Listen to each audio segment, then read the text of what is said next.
जनसुराज में उम्मीदवार कोई व्यक्ति प्रशांत किशोर या कोई व्यक्तियों का समूह पटना में बैठकर तय नहीं करेगा।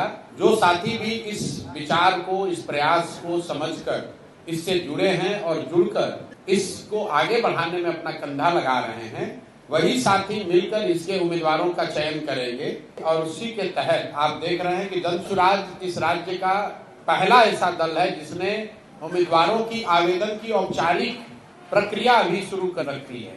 12,000 के आसपास लोगों ने आवेदन दिया है बाकायदा फीस भरकर, और लोगों को ये अनुमति दी गई है कि जिन्होंने भी आवेदन की प्रक्रिया पूरी कर ली है वो अपना नाम, अपना कार्यक्रम, अपना प्रोफाइल संभावित उम्मीदवार के तौर पर अपने क्षेत्र में वो प्रचारित कर सकते हैं।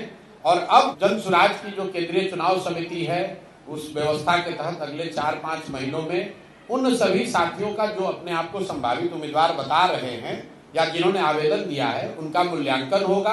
और जनसुराज से जुड़े हुए लोग, पदाधिकारी, साथीगण, इसके संस्थापक सदस्य, सब लोग मिलकर जिसके नाम पर मुहर लगाएंगे वही जनसुराज का उम्मीदवार होगा। उसमें कोई धन बल का प्रयोग नहीं, कोई अंडर द टेबल डीलिंग नहीं। जनसुराज में कोई आपको नहीं कह सकता है कि हमने पैसे के आधार पर टिकट ले गया या पैरवी से टिकट ले गया। जहां तक रह गई बात की दूसरे दल से आने वाले लोगों की, तो भाई जब बिहार में दूसरा कोई विकल्प ही नहीं था तो वोटर के तौर पर भी आप किसी न किसी को वोट देते थे। बहुत सारे अच्छे लोग जो राजनीति करना चाहते हैं वो बेहतर विकल्प के अभाव में किसी दल के साथ थे। अगर वो आज हम लोग के साथ जुड़ रहे हैं तो उस पर प्रतिबंध नहीं लग सकता है। और इस पर व्यापक चर्चा हुई है जनसुराज में 2 बरस कि क्या हम लोग को प्रतिबंध लगा देना चाहिए कि दूसरे दल से आए हुए लोग इसमें चुनाव नहीं लड़ सकते हैं। और सामूहिक निर्णय यह है कि नहीं, प्रतिबंध नहीं लग सकता है, क्योंकि बहुत सारे अच्छे लोग दूसरे दलों में हैं जो कि आकर जनसुराज के प्लेटफॉर्म को मजबूत कर सकते हैं।